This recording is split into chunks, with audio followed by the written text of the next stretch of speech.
Hello दोस्तों, आज के वीडियो में आपके साथ सीए फाइनल एएफएम का अपने सितंबर 25 एग्जाम के लिए कैसे पूरा तैयारी करना चाहिए शेयर करने वाला हूं। आखिर तक वीडियो में बने रहना, आपको बहुत ज्यादा इसका हेल्प मिलने वाला है। तो देखो, अभी मई 25 एग्जाम में तो आईसीआई ने एएफएम का पेपर जो है बहुत आसान पूछा था। अभी बहुत सारे स्टूडेंट्स को यही लगता है कि सितंबर 25 एग्जाम में तो क्या होगा, पेपर अच्छा खासा टफ आने वाला है। तो पेपर अगर टफ भी आ जाता है तो आपको अपनी तैयारी कुछ इस तरीके से करनी रहेगी कि उसमें भी हम टफ पेपर में भी क्या कर पाए, 70+80+ मार्क्स बना के आ पाए। ठीक है, और एएफएम में ये चीज पॉसिबल भी है। आपको सभी को पता होगा नवंबर 24 में पेपर जो अच्छा खासा टफ पूछा गया था, बट उसके बावजूद बहुत सारे स्टूडेंट्स ने वहां पे 80+ मार्क्स बनाए थे और स्टूडेंट का तो 100 में से 100 मार्क्स भी बना था। तो पूरा खेल आपके प्रिपरेशन का ही है। अगर आप प्रिपरेशन अच्छी करोगे तो रिजल्ट भी आपको उसका अच्छा ही देखने को मिल जाएगा। ठीक है, तो अभी आपके सितंबर 25 एग्जाम्स में आसपास 100 दिन का टाइम पीरियड बाकी। अगर आप दोनों ग्रुप भी प्लान कर रहे हो तो आपकी हर सब्जेक्ट की अच्छी खासी रिवीजन पॉसिबल है यहाँ पर। ठीक है, आप मिनिमम हर सब्जेक्ट की 2 रिवीजन कर सकते हो, बराबर आपको उसका शेड्यूल बनाना पड़ेगा। और हर सब्जेक्ट की आपने जरूर से टेस्ट देना ही चाहिए। ठीक है, क्योंकि टेस्ट जब दोगे तभी पता चलेगा कि क्या आप 3 आवर्स में पूरा पेपर लिख पा रहे हो, क्या कौन से चैप्टर के क्वेश्चंस लिखने में आपको दिक्कत आ रही है, कहाँ पर आपकी सिली मिस्टेक्स हो रही है, वो सब चीज आपको एग्जाम के पहले पता चल जानी चाहिए। तभी आप क्या करोगे, फाइनल एग्जाम में फिर आप वो मिस्टेक्स दोहरा के नहीं आओगे। ठीक है, तो जब भी आप शेड्यूल बनाओगे, अभी बना लेना चाहिए अपने पूरा शेड्यूल, 100 डेज का आपका पूरा शेड्यूल जो है चॉकआउट हो जाना चाहिए। तो उसमें आपने 2 रिवीजन प्लान करनी है मिनिमम हर सब्जेक्ट की, और क्या करना चाहिए, टेस्ट भी जरूर से देना है। ओके, अभी मैं आपके साथ एएफएम की बात करता हूँ। तो यहाँ पर देखो, जिन्होंने क्लासेस ऑलरेडी एएफएम का ले लिया हुआ है बट बहुत ज़्यादा टाइम हो चुका है, और अभी आप जब रिवीजन कर रहे हो तो आपको क्या हो रहा है, बहुत ज़्यादा दिक्कत आ रही है, आपको कॉन्सेप्ट्स रिकॉल नहीं हो पा रहे हैं। ठीक है, या फिर आप जब क्वेश्चन सॉल्विंग कर रहे हो तो एकदम ब्लैंक हो जा रहे हो, आपको समझ में नहीं आ रहा है कहाँ से लिखना स्टार्ट करें, कैसे उसको क्वेश्चन को सॉल्व करें। तो अभी देखो, जो टाइम है आपके पास उसमें आप बैच ले लो। ठीक है, मैंने देखा है मई 25 एग्जाम के वक्त बहुत सारे स्टूडेंट्स ने क्या करा था, 30 डेज 40 डेज पहले भी बैच लिया था। अब वहां पर क्या होता है, फिर अगर आप 30 दिन 40 दिन पहले, एग्जाम के 30-40 दिन पहले अगर आप बैच लोगे ना, तो आपका शेड्यूल बहुत ज्यादा हेक्टिक हो जाएगा कि आपको सब्जेक्ट का बैच भी पूरा देखना है, बाकी सब्जेक्ट्स की प्रिपरेशन भी करनी है, फिर जो सब्जेक्ट का बैच देख रहे हो उसका आपका रिवीजन भी बाद में करना पड़ेगा। तो क्या होता है, बहुत ज्यादा आपका शेड्यूल हेक्टिक हो जाएगा, और वहां पर फिर आपका कोई ना कोई सब्जेक्ट में तो क्या होगा, गड़बड़ घोटाला होने वाला। ठीक है, तो वो ऐसी चीज मत करो। अभी आपके पास में टाइम पीरियड है, अगर आपको लगता है कि कोई भी सब्जेक्ट में आपको रिवीजन करने में दिक्कत आ रही है, तो वहां पर उस सब्जेक्ट का अगर लगता है बैच लेना चाहिए तो बैच लेके निपटा दो।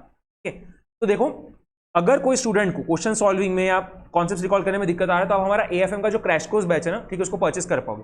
अगर कोई स्टूडेंट ने बैच लिया ही नहीं है, ठीक है, तो अब वेट मत करो, अगर आपको बैच लेना है फटाफट से बैच लेके निपटा दो। मेरा क्रैश कोर्स बैच और एग्जाम ओरिएंटेड बैच दोनों अवेलेबल है। दोनों ही बैचेस का जो परचेस लिंक है मैंने डिस्क्रिप्शन में दे रखा है, वहां से आप बैच परचेस कर पाओगे, आपकी बहुत अच्छे तरीके से एएफएम की तैयारी हो जाएगी। अभी मैं आपको स्पेसिफिकली जो हमारा क्रैश कोर्स बैच है ना, उसका पूरा डिटेल्स बता दे रहा हूँ।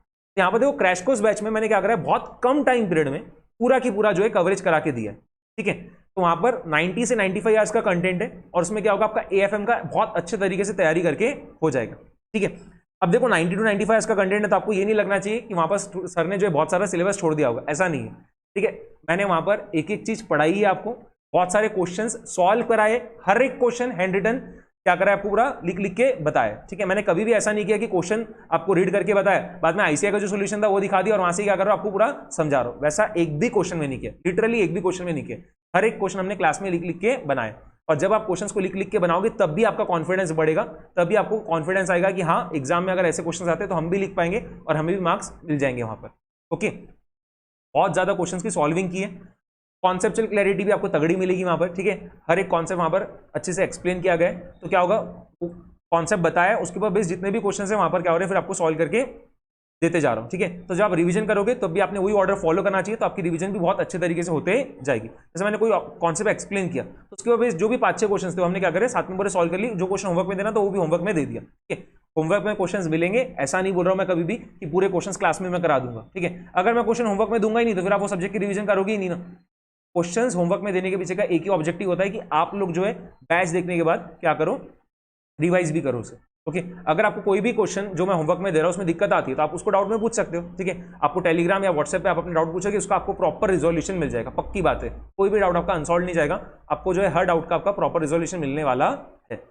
और कम घंटे में अच्छे से पढ़ा के इसी वजह से हो पाता है, उसके पीछे का एक और रीजन है, मैं सिर्फ पढ़ाता हूँ क्लास में, इधर उधर की मेरी कुछ भी बातें नहीं होती है, मेरे को फर्क नहीं पड़ता बाकी लोग क्या कर रहे, कैसे पढ़ा रहे, मेरे को जो समझ में आता है, जो स्टूडेंट को समझ में आ पाए उसी अप्रोच से मैं पढ़ाता हूँ। ठीक है, स्टूडेंट को देख के मजा भी आता है और फिर उनके रिजल्ट्स भी आते हैं। ओके, तो आपको सिर्फ पढ़ाया जाएगा क्लास में, जो भी चीजें, जो भी नॉलेज चाहिए, ठीक है, वो सब्जेक्ट की पूरी दे दी जाएगी, क्वेश्चंस की सॉल्विंग भरपूर करा के दी जाएगी, स्ट्रैटेजी वगैरह मैं बताऊंगा आपको कि जो आप फॉलो करोगे जिससे आपको अच्छे रिजल्ट देखने को मिलेंगे, टेस्ट वगैरह कैसे लिखना है, कैसे वहां पे 3 आवर्स का टाइम पीरियड आपको प्रॉपर एलोकेट करना पड़ेगा, डिस्क्रिप्टिव में, एमसीक्यू में, एमसीक्यूज को कैसे अप्रोच करना है सब आपको मिलेगा, एमसीक्यूज तक यहाँ तक, ठीक है। मे 25 तक के जितने भी एमसीक्यूज ऐसे नहीं दिए, केस सिनेरियो एमसीक्यूज, वो पूरे के पूरे मैंने क्लास में करा के दी है, ठीक है। उसका एक अलग से 4 आवर्स का वीडियो है, ठीक है, उसमें मैंने क्या करा है, पूरा की पूरा जितने भी केस सिनेरियो एमसीक्यूज आईसीआई ने दी है, केस सिनेरियो बुकलेट में, आरटीपी में, एमटीपी में, सबके सब मैंने वहां पर आपको सॉल्व करा के दे दिया। तो आपको एमसीक्यूज की भी अलग से टेंशन लेने की जरूरत नहीं है। वैसे भी आपने देख लिया, अब 3 एग्जाम्स हो गई है, ठीक है। न्यू कोर्स में क्या हो रहा है, जो भी एमसीक्यूज आईसीआई पूछ रही हो, क्या हो रहा है, डिस्क्रिप्टिव क्वेश्चंस को आईसीआई क्या करिए, एमसीक्यू में टेस्ट कर रही है, ओके। तो यहाँ पर 90 आवर्स का कंटेंट है, इसमें भी आपको मैं बाइफर्केशन बता देता हूँ। इसमें 90 आवर्स में क्या है, 80 आवर्स का कंटेंट प्रैक्टिकल चैप्टर्स का है और 12 to 15 आवर्स का कंटेंट आपका थियरी चैप्टर्स का है। थियरी चैप्टर्स भी अच्छे से करके जाना पड़ेगा, निगलेक्ट नहीं कर सकते, तो वो भी चीज़ पूरी करा रखी है। कॉन्सेप्ट क्लैरिटी आपको पूरी की पूरी मिलेगी, हर एक क्वेश्चन जो है क्लास में लिख के बना के बताया, ठीक है, तभी आपका उससे कॉन्फिडेंस बढ़ेगा और आपको भी लगेगा कि हाँ हम तैयार है, अब एग्जाम में हर क्वेश्चन जो आएगा उसको हम इजीली बना के आ पाएंगे। डाउट सपोर्ट आपको टेलीग्राम और व्हाट्सएप पे मिल जाएगा, ठीक है, और आपको जो भी डाउट आता है बिंदास पूछते जाओ, आपको उसका प्रॉपर रिजोल्यूशन मिलते जाएगा।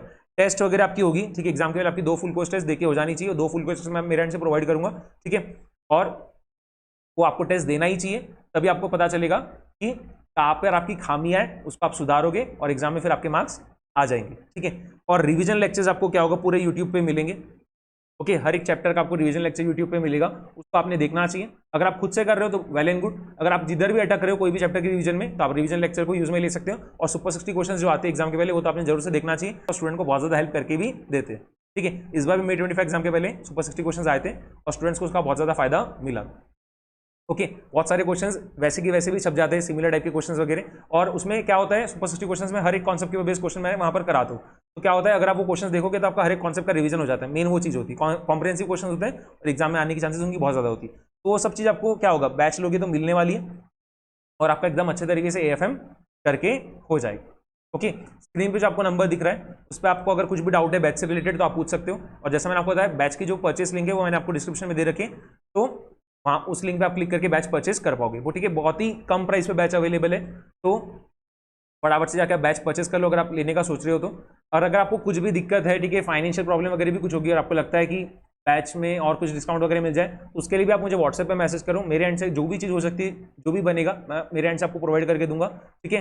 बस आपका यही रहना चाहिए, एग्जाम निकल जाना चाहिए, ठीक है, बार बार एग्जाम देने की जरूरत नहीं पड़नी चाहिए, कि आपका आखिरी अटेम्प्ट रहना चाहिए सितंबर 25 एग्जाम, और आपका सीए निकल जाना चाहिए, आपके नाम के आगे सीए लग जाना चाहिए, ठीक है।